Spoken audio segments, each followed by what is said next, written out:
our lives are all about opportunity costs. And so the time you spend on something is the time you're not spending on something else. I have a variety of rubrics that I use for all different types of projects in terms of evaluating. It's just another piece of data for me to make that decision.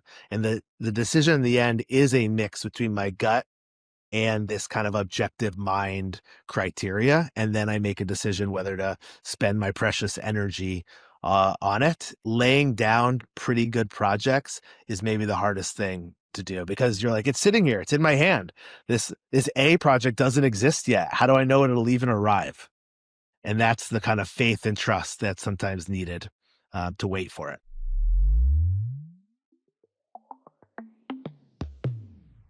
Hello, happy Friday. Welcome to the Unscripted Files. My name is Madeline Cunningham. I am a development producer in the unscripted industry, bringing you candid conversations with the minds behind your favorite form of entertainment. I really appreciate you listening today. I'm really personally very excited about this guest today because I'm in development. We have someone on who is really giving incredible, prescriptive, tangible insights into development. As someone who took thousands of pitches while head of development over at ESPN to now being the founder of the Nonfiction Hot List, which is a curated list of the hottest nonfiction projects. He has incredible insights when it comes to project positioning, pitching, materials, and it's all in this episode. So we're going to get right into it. Can't wait for you to listen to my conversation with Adam Neuhaus. Adam Neuhaus, how you doing today? Hi, nice to be here. Where are you at right now? Where are you coming to us from? Coming from Brooklyn, New York. Are you? Okay, so we're both on East Coast time over here. I love it. What does your day look like today? It's a beautiful fall day, so I have not gotten myself a pumpkin spice latte, but it feels like my one time a year is approaching. It feels like fall. It is the optimal time right now. Yes, I love fall in New York is just absolutely sublime. Right. It's perfect. That's what the songs and the movies say. That is what they say. I'm so excited to chat with you because you sit at a really interesting intersection of the industry that is really hard to navigate right now. You recently posted on LinkedIn, and just shameless plug for anyone who's not following Adam on LinkedIn, do yourself a huge favor right now. He's always posting the most incredible insights when it comes to nonfiction development. A great follow. The criteria list you posted like earlier this week on kind of how to, like the score sheet for how to determine what makes a good doc, what makes a project pursuable was just golden. But you recently posted on LinkedIn, the gap between compelling story and fundable project is where most projects die. And that graveyard is really where you live. That's where you come in. You leverage your years of development experience to help bridge that gap. Talk to me about how your career has led you to this point. Yeah, well, I think it's always been hard in development. It's always the kind of R&D of the film or TV process. The idea of creating a blueprint for an idea before it exists. The idea of like finding an idea and honing that idea and getting that idea to a place that it becomes compelling, that some other entity is going to give you lots of money to make that idea is very challenging, but it's always been challenging. Yes, there were more buyers maybe earlier on in my career, but I have done a lot of stuff on the production company side. So certainly on the sell side where you're coming up with ideas and formats, and I have done reality television and branded and digital and long form doc stuff. And then certainly I've spent time on the other side, on the buy side, when I worked at ESPN, where my job was the opposite of, instead of trying to come up with ideas to sell at ESPN, it was how do I decide which ones we should buy out of the thousands of pitches that come in. So both are kind of two sides of it, but certainly a compelling idea is part of it. But I think one of the things people don't remember about development is that, you're hoping to get it bought so that a place that buys it wants to get viewers and they want to have it be, something that attracts interest. So sometimes an idea can be really beautiful, but it's not going to be something that draws people in on interest. And so what's cool about the industry is that there's lots of ways for to make that project happen, right? You hear, especially on the nonfiction side and the documentary side, a lot of people get their projects financed in bits and pieces through donors and grants and just little by little and get their stuff made and get it into a film festival and then have to worry about distribution. The side of having an idea and then again taking it to a streamer or somebody to like pay for it all at once is a sometimes a harder thing to do and a bit more orchestrated around projects and ideas that can bring in an audience from the buyer perspective. Yeah, absolutely.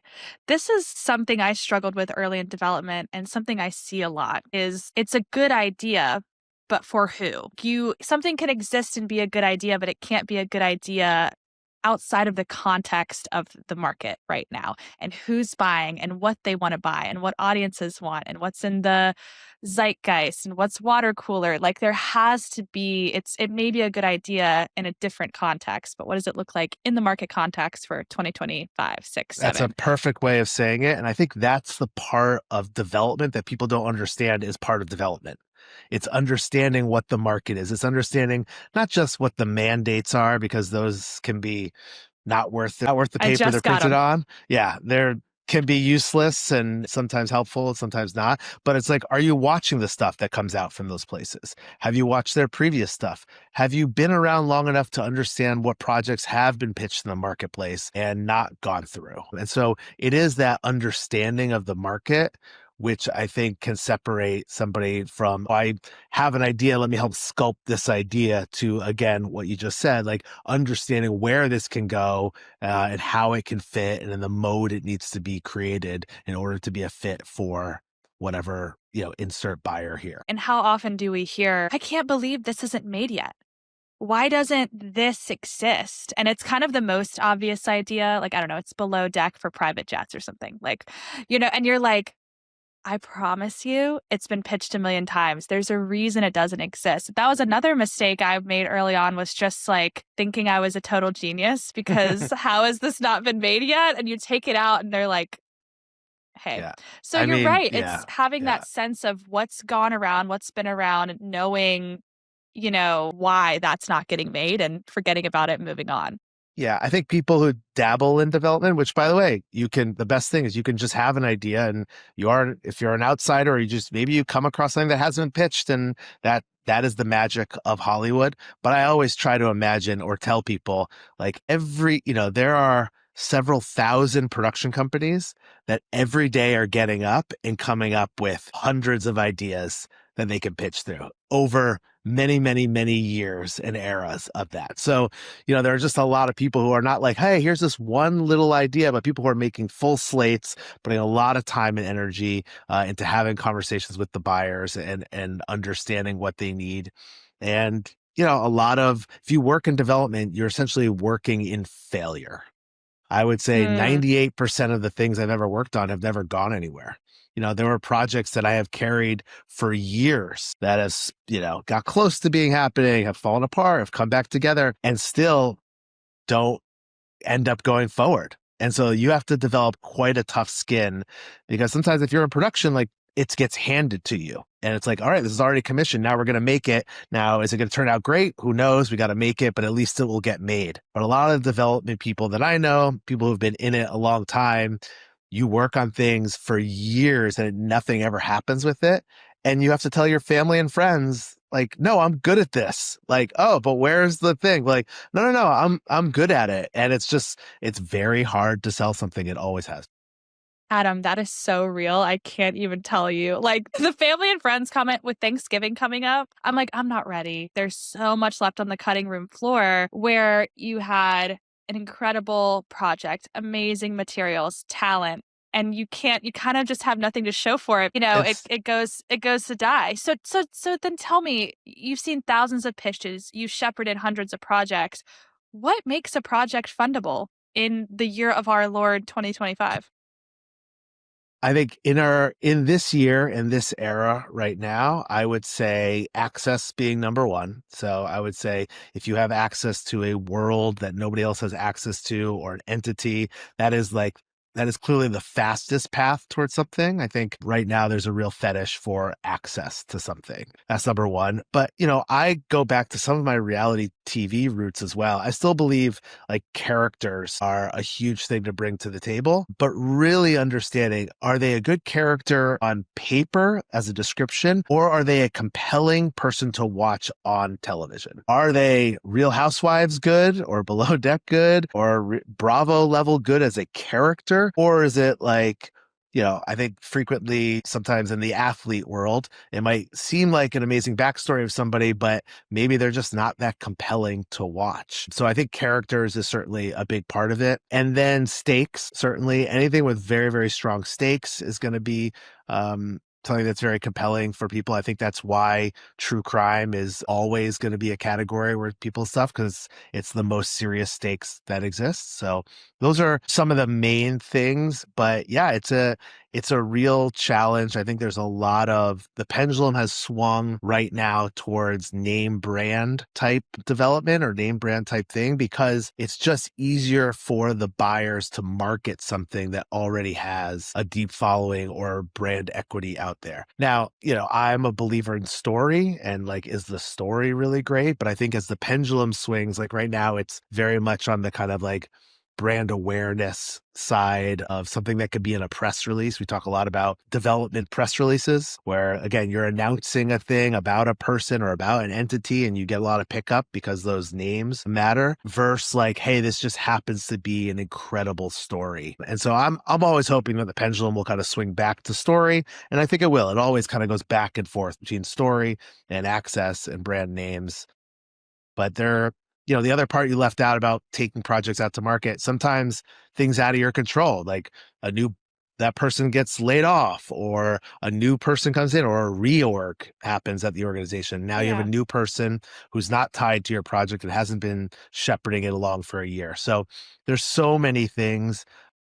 But in this year of 2025, having undeniable access to something is the fastest path. Well, and that's something that no one can take away from you. Like, you can in your brain say, well, what about this? Or how about this format? But if you have specific access that has some stakes, give us something, then that's something that no one can take away from you.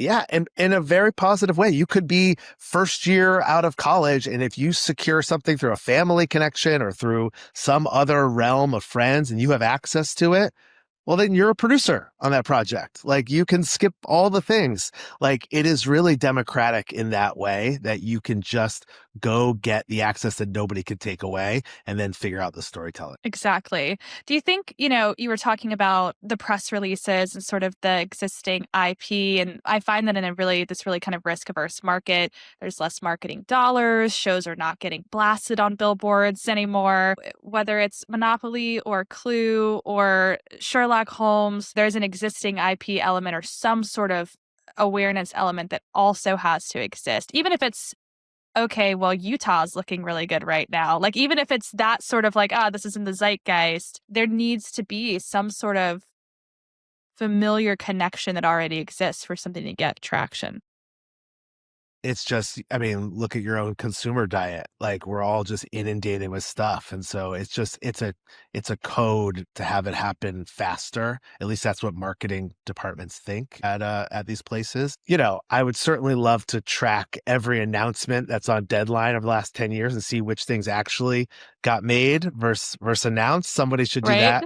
that study. That's Yes. certainly something that would be interesting to see. But I think this comes around to like what you can do around a project. I do think we're exiting the era of just relying on the distributor to market the project and get eyeballs on it. And that Netflix might be big enough, but among all the other ones, like, something could pop up and be huge and you've never heard of it. Or like, we're all like in these niche communities that exist now, and you can kind of build your algorithm around the stuff you're interested in and not see kind of other stuff. And so it becomes a challenge. And so what you can do as an individual creator, which is will be nothing new to anybody who's in the kind of creator lane, which is like build your own audience, right? And be your own leverage. And I think that type of thinking is starting to port over to traditional nonfiction storytelling, where you can't just like make a doc and a teaser and then just get it bought out of a festival and that's it. And then let them like do the traditional marketing stuff. What we're really encouraging people in all the conversations I'm having with documentary filmmakers and nonfiction people is you have to do a lot more community building earlier on in your project. From the very, very beginning, you need to start building the email list, pulling people into your process, because what will happen is when your project is done and you have a strong, engaged community, and it does not have to be Mr. Beast sized, it could be 10,000 people in a very particular niche, that will help your leverage in getting a better deal for yourself. Mm. Or if it's not a play for distribution, now the tools that are off the shelf to distribute your own stuff and monetize directly to your audience.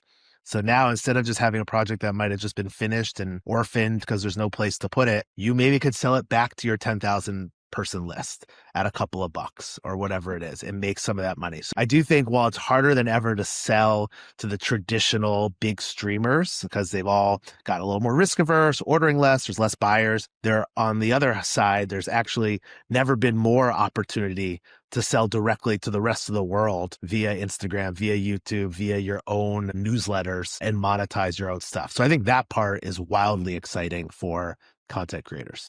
Interesting. Okay, so you're talking getting on TikTok saying, "Hey, I'm trying to make a documentary about XYZ. Here's the process," and documenting it like people would do if they're opening a coffee shop. But Adam, that's such a scary thing to do because it seems like it's a bit of a kind of ick stigma in the industry though to talk about projects before they're going to market. Do you know what to like publicize Totally. them? It's a great point. I think a couple things. I have lots of thoughts about this. I think Okay. there is just like a full on two generations now who will read it more as authenticity than ick. I think you can decide what type of storytelling that you want to do. But yes, artists and directors are a little scared of like working on their precious pearl and then they just want to put it Right. out when it's done. And I actually just think like that is just very hard to do. Like maybe you have that opportunity if you're fully funded or you're in a space in your career where that's possible, but for everybody else, yeah, I think you need to like bring people inside the behind the scenes. Talked to recently a project that is bringing on a YouTube creator as an executive producer on their project at the beginning of the project. So they're still making their doc, but now this EP will be making stuff along the way as part of their duties as being an executive producer on a project. And so I started to think about this idea that we only look for executive producers, typically celebrities, when the project's done, because that's when they can evaluate it. And that's when you can, they don't want to get on a bad project either, so they can look at it. But I think there's a lot of opportunities to bring people in much earlier. But yeah, I think unfortunately or not, it's a little bit like what happened in the music industry too. Like you can't just rely on the single piece of artwork to be the calling card, and you have to find a way to bring people in on the journey. But again, you can do it in whatever way you want. It could be about your community, it can be about the Be a story Substack. itself. Correct. There's a million different ways to do that. So you just really have to choose which one of those ways appeals to you or the one that least bums you out, and then kind of commit and just be consistent by building that and building alliances with organizations, alliances with other talent, and just trying to bring people along. So I just think that's the era we're in. It makes sense. An extension of the experience beyond what we see on the screen. Whether that's written, verbal, visual, yeah, that grassroots community building early on And here and in here's a nonfiction. and here's a little bit of a reframe on it for people. I mean, it's so interesting to me that doc filmmakers have such incredible, and this is about doc filmmakers, but have such incredible desire to learn about things that they'll make one doc about dolphins and then out some other totally different The Miami category. Dolphins. Yeah. Right, exactly. And instead of thinking about maybe working in the same lane for more than one project back to back. so that when you're building the audience, you're almost deepening your relationship across multiple projects. And so now not only are you building community, but maybe there's a brand in that community that then needs a commercial made, and you're a natural fit because you understand that community, you've been in that community. So thinking about the community building as a way to hedge your career, as a way Mm. to create, sustainable pathways for your skill set, as opposed to like, we made this thing in this one realm, now we just throw that out and look for another story and start building again. That feels like a challenging way to go through your career, that type of zigzag pattern, unless you can get those types of commissions. It's a really good point because you do live in that world, that particular world for years of your life. So being able to leverage the skill set, the research you put in, to double down on that vertical for that content is really, really smart. You started Neuhaus Ideas a couple of years ago. You went off on your own. You created this sort of consulting company. I want to know what you were constantly observing in pitches that made you go, okay, like I want to step out here and help people bridge the gap and try to make it across some of these like challenges and obstacles that I'm seeing. Yeah. Well, I don't think it was like a one-to-one. I think it was the path led me there. I mean, it's certainly when I left ESPN, there were a bunch of projects that I thought were really amazing. And so I put those together and tried to take those out. And honestly, like had a really hard time selling those things. The market for sports stocks kind of like really at that moment got a little bit tighter and a little bit harder to sell through. And so that had me starting to think about, okay, well, what am I actually trying to build here? And one of the things that was really interesting to me was as I was watching all the creator economy stuff and thinking about relationships to audiences and all the things I've been talking about, the ways to connect to community.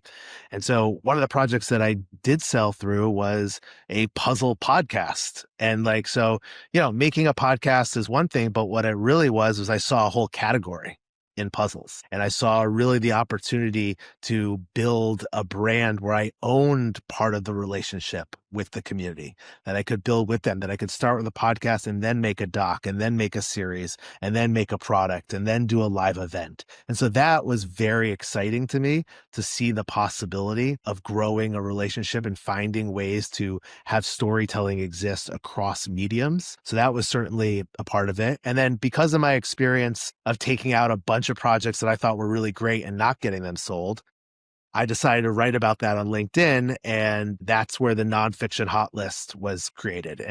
I assumed that I was one producer with 15 projects that I thought were really good, and I thought there'd be others. And immediately when I wrote the post, people raised their hands. We brought together an amazing group of volunteers, and we co-created this thing. And it just showed me that there's so many good projects that were out there, and that actually the buyers had, yes, they've ordered less and they also got risk averse to their detriment. And that there was a lot of just like real wins sitting there in plain sight, at least to me. And so we felt like we could be of service to the community by just highlighting those projects and championing them. And so as I was going through that process, talking to truly hundreds of filmmakers and creators, being in the mix, hearing their pain points, understanding what the market was like from my own perspective, that's what kind of led me to the idea of doing some more consulting along the way. And just that there are more definitions of success that exist now than there previously were. Your definition doesn't have to be selling your project to the biggest streamer. It could be getting lots of people to see it. It could be, having a deep connection to the community in which you're making it. And so I just saw all these things. And then again, this kind of cross-pollination across making one thing, but then having to create community using other tools and finding ways to maybe sell a variety of products off of stuff. That stuff seemed really interesting to me. And so it was an evolution upon leaving. It was first like, let me see if I can sell TV shows, and, to mixed results and have a couple of things going, but also very hard to do. And then it opened up in some of these other categories. For people who speak about the industry, it's horrible. Is that like, wherever you put your attention is what's going to grow.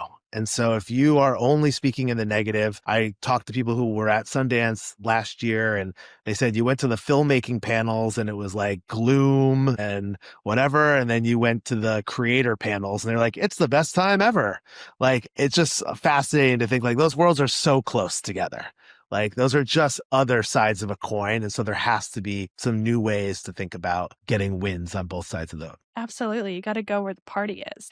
When we talk about pitching specifically, I want to know because whether it's for a show, you have such an entrepreneurial mindset spirit. Like you can position a show or you can position a product or a podcast, like, but it's kind of all the same thing, right? But when you're hearing a pitch, do you sort of have an immediate red flag? Yeah. I mean, I think the immediate red flag is if the people pitching don't know their project or world enough. So I always tell people if you have an idea you're putting together, you should probably spend 10 to 20 hours researching the other things that are even semi close to the thing and then watching those. So that if I'm hearing a pitch and I'm like, oh, that sounds like a thing I saw before. How is yours different?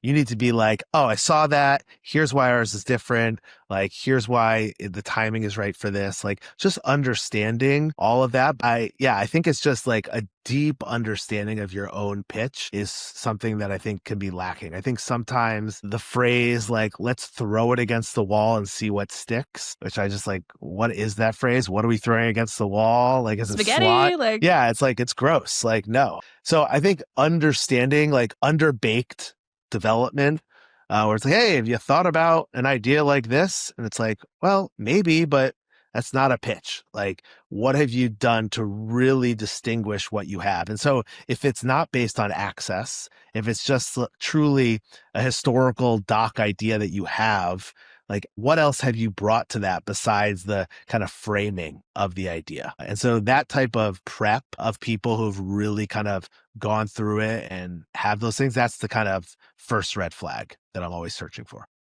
makes a lot of sense. A simple cursory IMDb search will do a lot for you.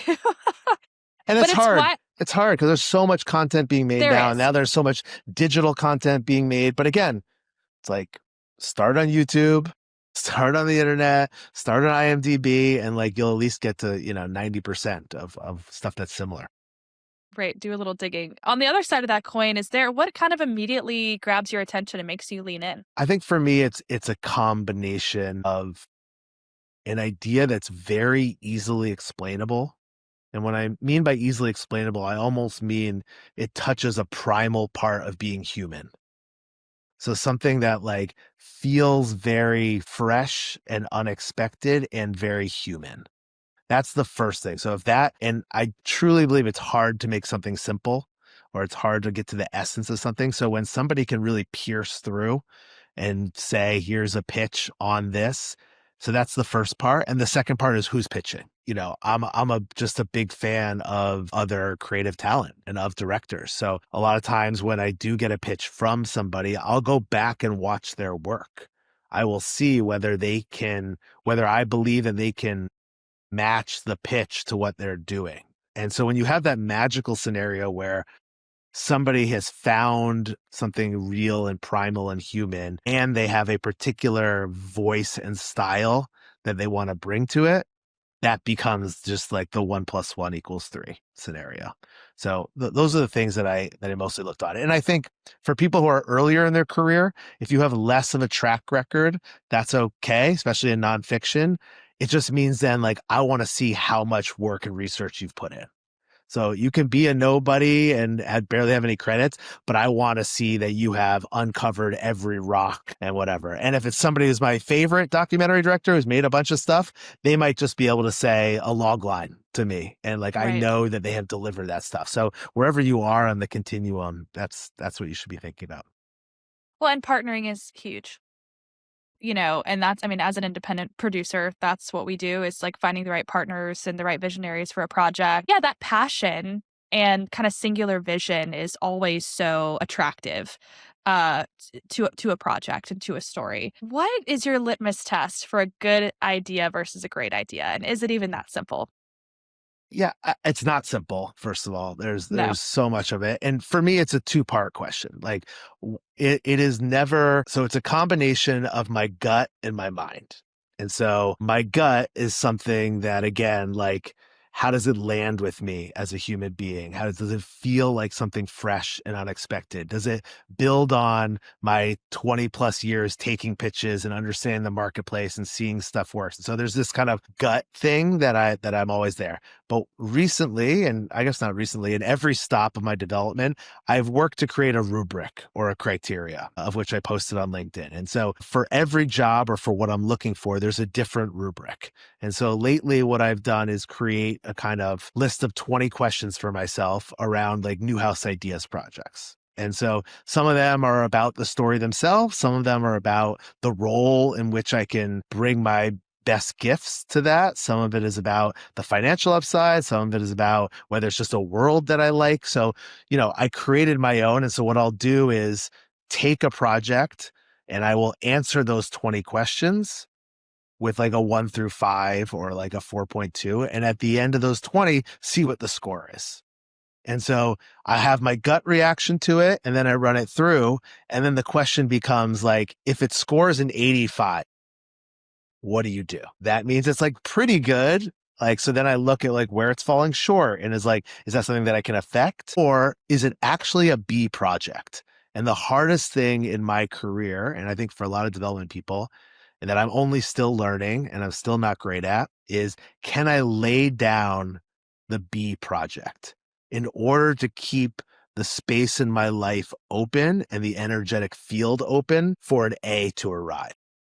I used to think like, oh, it wouldn't matter. I'll have a bunch of B's and I'll work on it and the A will arrive anyway.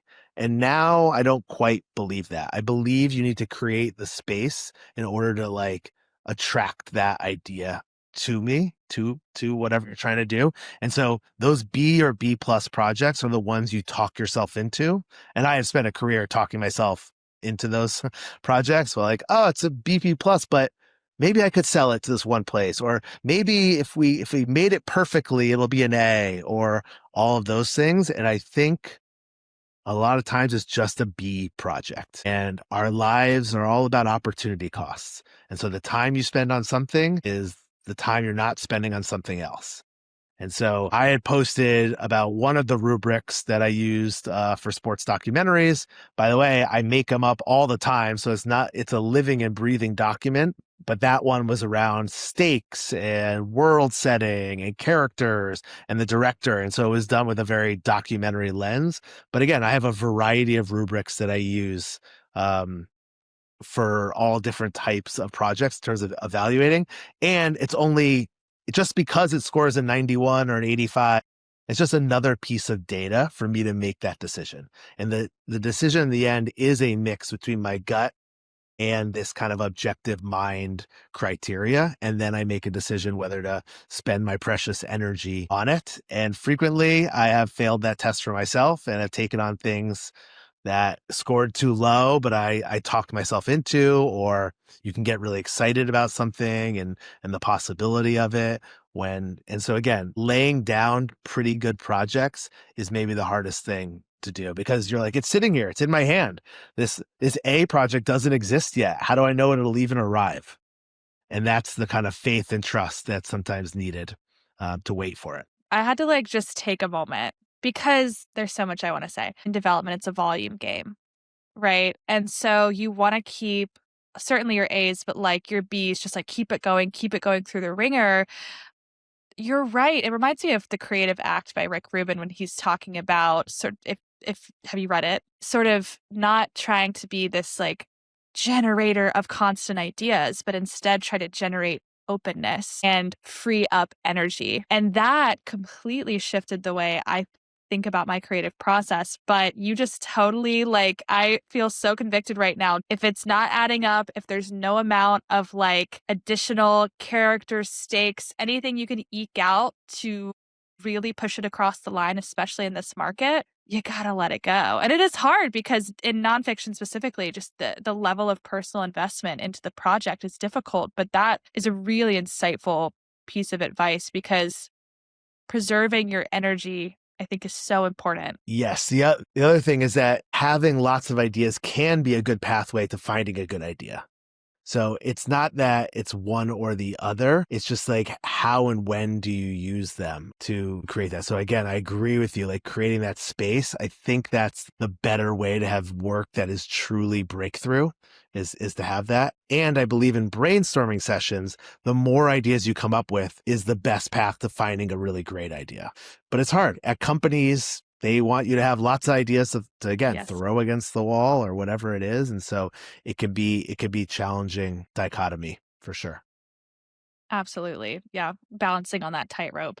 We talked about this a little bit, but you can have an incredible project. It can score 100 on your rubric, but if it's not positioned properly, it can end up in that graveyard. So, talk to me about project positioning and why that's so critical to the development and pitching process. Yeah, I think that's like really your materials. So, are the materials telling the story that you really needed to tell? And people try to make this a formula like, oh, do I need a sizzle for this? It's like, what is the project telling you is the best foot forward? I think having a very strong deck makes a lot of sense, just that has as much takeaway as needed. I think understanding how to pitch in a room where a lot of people, I would just be floored sometimes when I was at ESPN, where people would take the entire allotted time of the meeting to run us through their deck and not have us be able to offer any thoughts or ideas. When really it should be like, all right, I'm going to send and have a takeaway deck that has a bunch of stuff. I'm going to really go for the first 15 minutes and like lay out what I'm thinking. And then I'm going to be quiet and hear their thoughts and Right. hear and be able to have a dialogue. And so that was always shocking to me. Again, some of the positioning is how you bring it forward. But yeah, if you have great material for a sizzle, then make a sizzle. If it's just a deck, make sure that deck is very clear, very easy to read, very comprehensive and thorough. Does not mean it has to be long. I think also there's an epidemic of like, you don't need a 45 slide deck. Oh, you might have one if they're already interested and they want really a lot more information. But if you're making a pitch and it's sales material, and also understanding who you're pitching to. I mean, let us pour one out for the poor development executives and all these buyers who are taking hundreds and thousands of pitches back to back to back and really just trying to keep them all straight. And so, can you have a little grace for the person you're pitching to? Can you make your pitch edible for them in that way, like in an easy for them to consume way, so that you allow them their thoughts, which might be jaded and cynical, and allow you to then tell them why they're wrong and why this is different and why this needs to be made. So again, thinking about the entire process holistically, and how you're pitching and who you're pitching and what materials, to me, that's the positioning of it. And then the other part is just truly understanding the marketplace, which is just watching. If you don't have the mandates, that's fine. You don't need them. I don't get the mandates. So like you go more with like stuff that I just think is interesting to me. But it's like, are you watching the stuff that's coming out? If you're pitching a true crime thing to Netflix, watch the last 10 true crime things that have been on Netflix. Like really have an understanding of what you're pitching into, especially at the place that you're pitching. Yes. Absolutely. Are they green lighting 3-part series? Are they green lighting features? Have they already like you really don't have to have the mandates to kind of see what's going on. Also keep up with like what is not getting renewed. Like what is getting canceled. That's a whole other thing is a lot of successful series just don't get renewed. And so ensure that you're sort of up to date on all those pieces. That you said pour one out for the execs. Early in my career when I had no relationships, I was brand new in the industry and I would secure a pitch. Obviously, I wanted to sell the idea, but my kind of number one motive was I want to just be the best part of their day. Like, how can I make this pitch compelling? How can I just give them a break? Because they don't stop and they see a million of these things. And that was sort of a mandate for me. When you're looking at the current development landscape, just like bird's eye, million foot view, what are some trends that you're noticing? I don't think any of this will be groundbreaking. I mean, I think true crime is the fastest way to sell something. A big IP is the way to sell something, and deep access. Those are the things that are, those three things are, I think, taking up the majority of the buying stuff that's happening. I think my only hope for the industry, or my hope for the buyers, is that the buyers hopefully can set aside a certain amount of their budget to take some creative risks.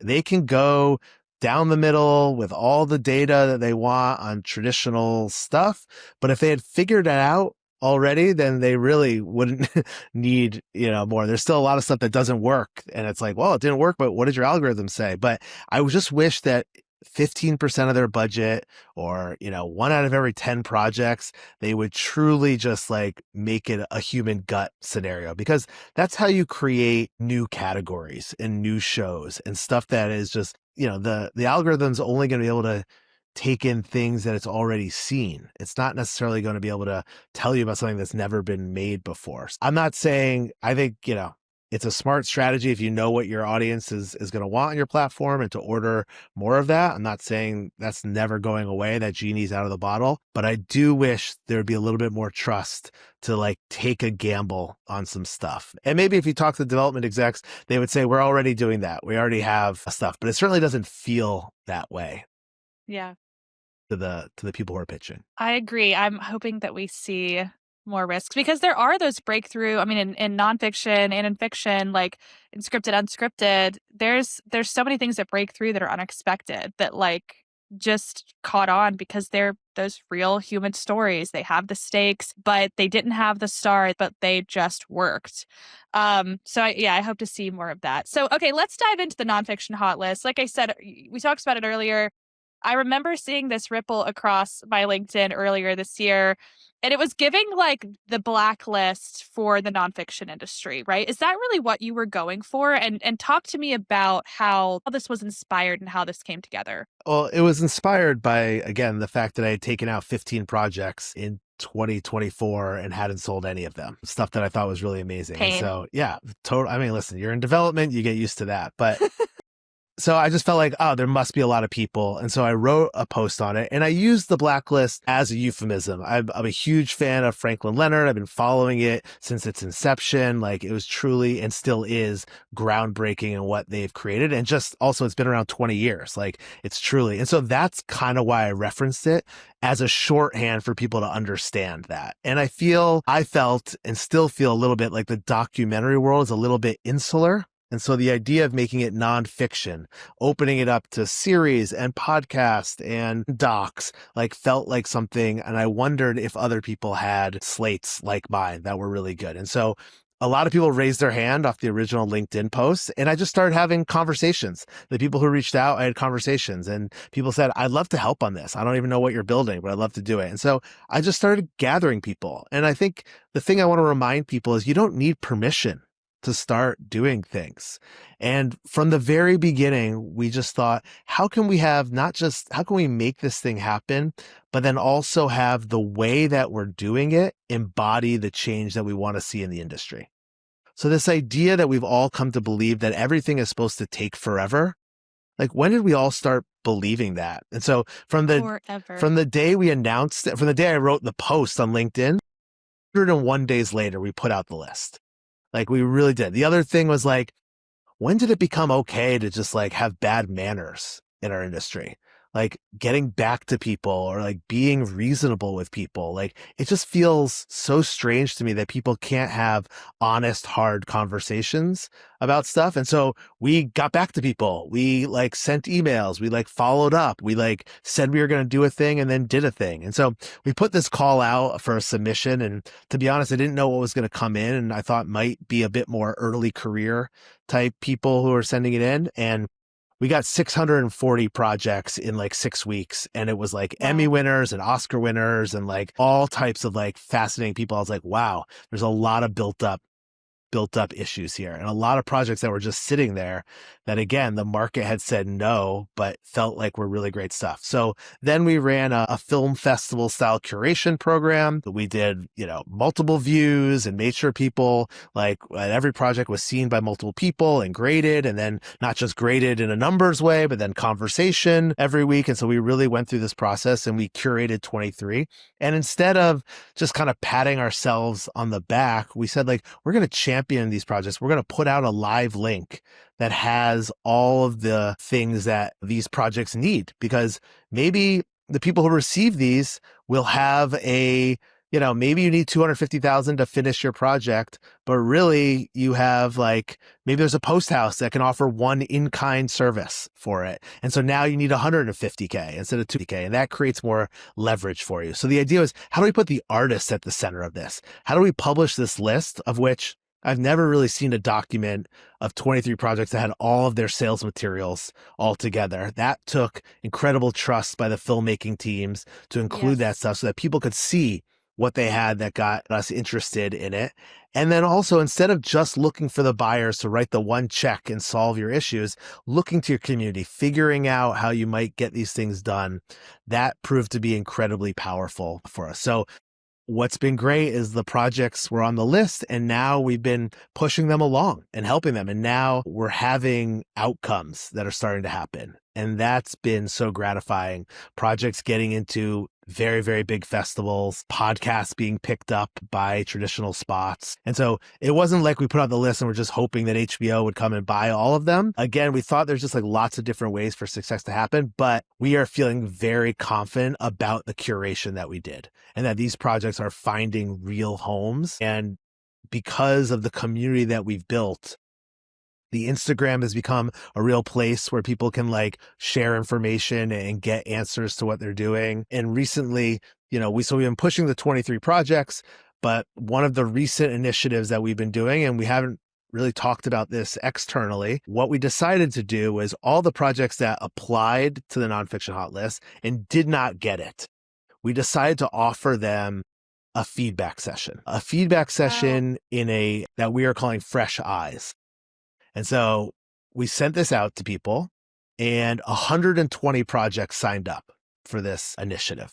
And we said, okay, look, we are going to offer these meetings, but we're also going to make sure that it's an energetic exchange.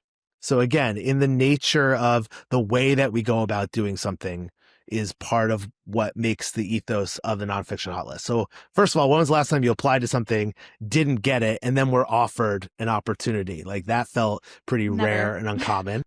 And so then we've been doing these meetings with 2 or 3 members of the hot list and these projects, and it has been one of the most inspiring things that I've had this year. I mean, on one hand, we could have easily highlighted another 50 or 75 projects besides the 23 that we ended up doing. And so we've been helping projects, because you're on your individual creator journey, it's so hard, and you're just trying to, like, marketing or distribution or production stuff. It's so multifaceted. And so being able to just offer support, a kind ear, an introduction to somebody else. So this Fresh Eyes initiative has been wildly exciting for us and inspiring. And then as an energetic exchange, we asked that people, if they had a meeting and they had a good experience, to create a post about it. And to post it in whatever way they want, or to just send the hot list to 10 people who haven't seen it before. So again, it's just this idea of creating regenerative communities, of creating circular economies,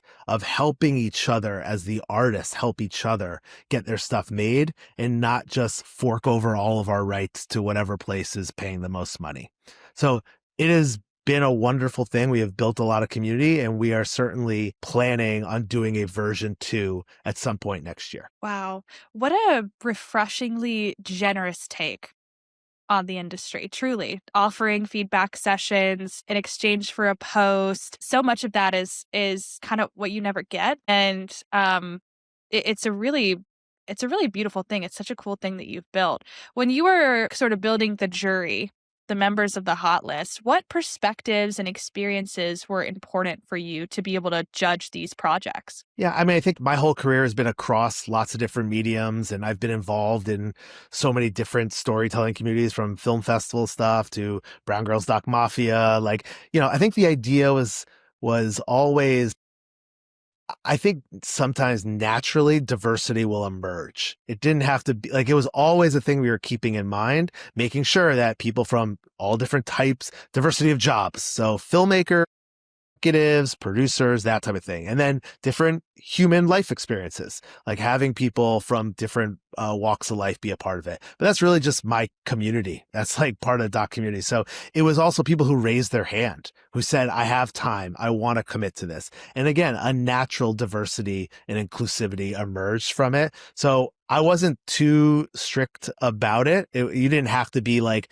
a documentary person. We even had a scripted person in the mix. And I thought that perspective was wildly helpful to have, just, again, Absolutely. new eyes on nonfiction stuff. So it all kind of emerged. And in the process, we allowed people to like grade the things, but then we allowed everybody to be like, if there's a project that was graded, that you graded high, but someone else graded low, you can pull that into the next round if you really believe on it. And like in our communication, like tell us why it's really important, have more people view it. So we offered this kind of like, it wasn't a scientific process. We had rigor to the process by grading and having multiple people view it, but we also made it very human centric. And, again, the other idea was like, we featured 23 projects. It's hard to push 23 projects forward.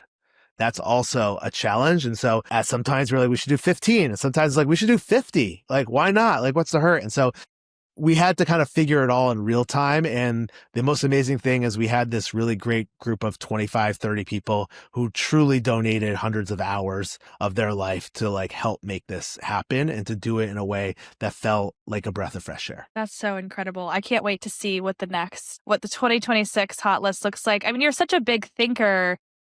I know that you're already thinking beyond how the first iteration went. Obviously, you want more submissions, more talent, more people on the jury, but like, what else do you have in mind for this Actually, I community? think about a different reframe. It's like, how many projects can we Mm, help actually get made? It's not like, hey, look at us. We're the Hot List. Look how important they are. Look how many submissions we got. But instead, how can we better serve the projects that we do select?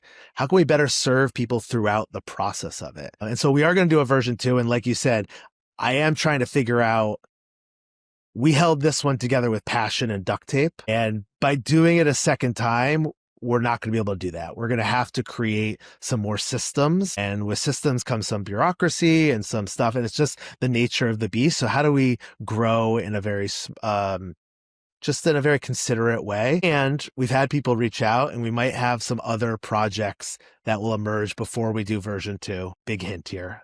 We have some stuff that's coming, and people who are seeing what we can do from a curation standpoint. And so we're hopeful to have some other things that kind of allow us to build this in real time and amend it in real time. And again, think about less about this many submissions, this many things, but how can we just make it more human? How can we have people who interact with the brand feel like it's really different than everything else that's out there? That stuff to me is more important, the kind of ethos of it. We talk a lot about, one of the phrases that we use is, how do we paint the back of the fence? So it's a little bit like what Steve Jobs did, like making the inside of the iPhones really beautiful, even though no one would ever see it.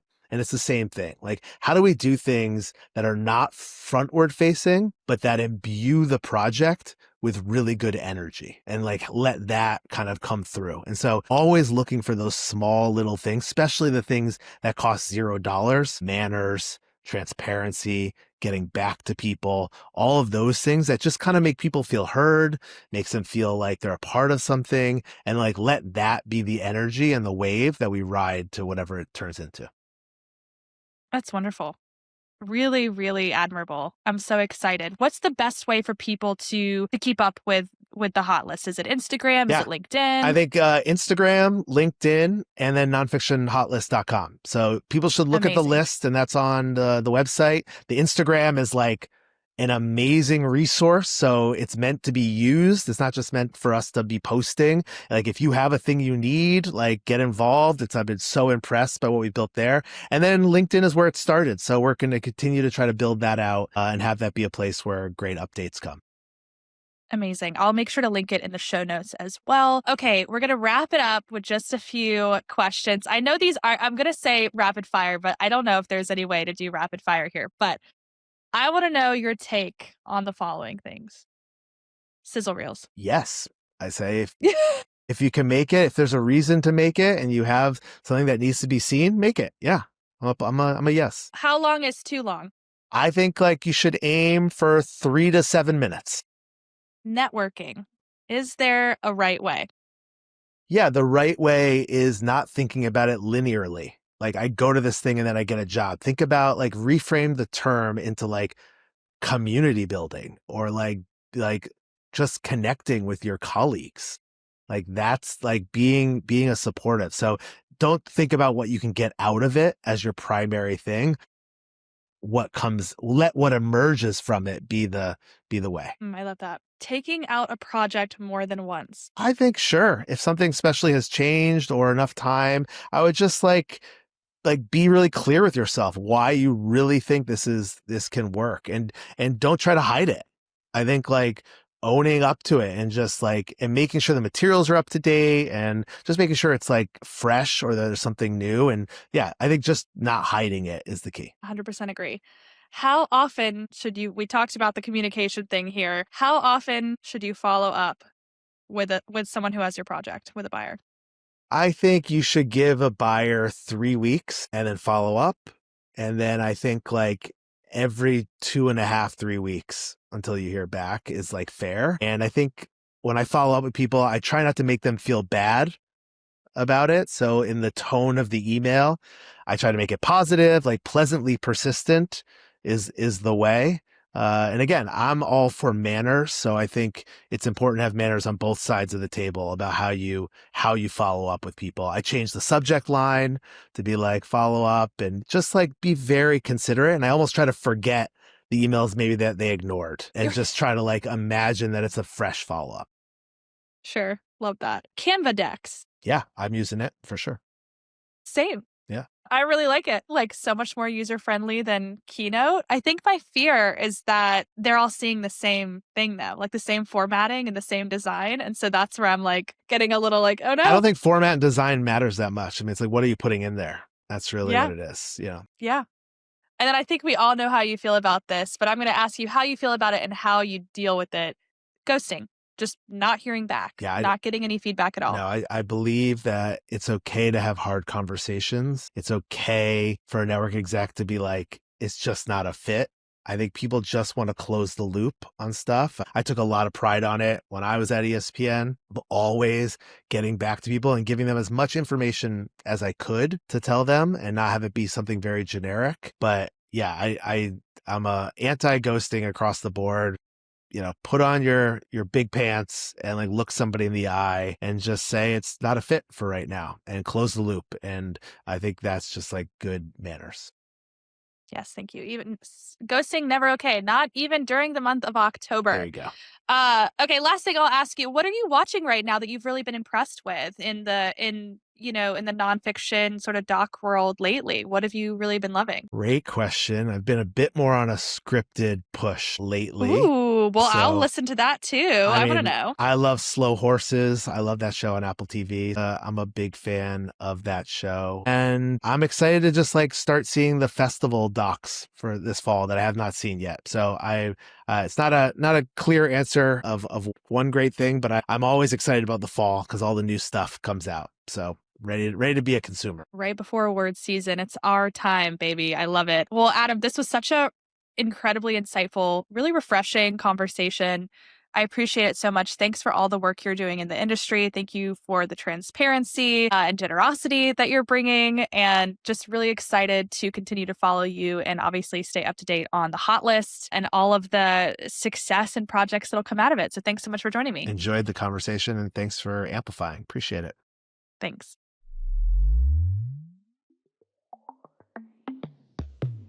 How good was that? I was taking notes the entire time I was interviewing. Hope you enjoyed that conversation with Adam. You can go to the links and show notes to find out where you can follow Adam, the Nonfiction Hot List, and stay up to date with all of those things. And you should submit your own project when the Hot List comes out in 2026.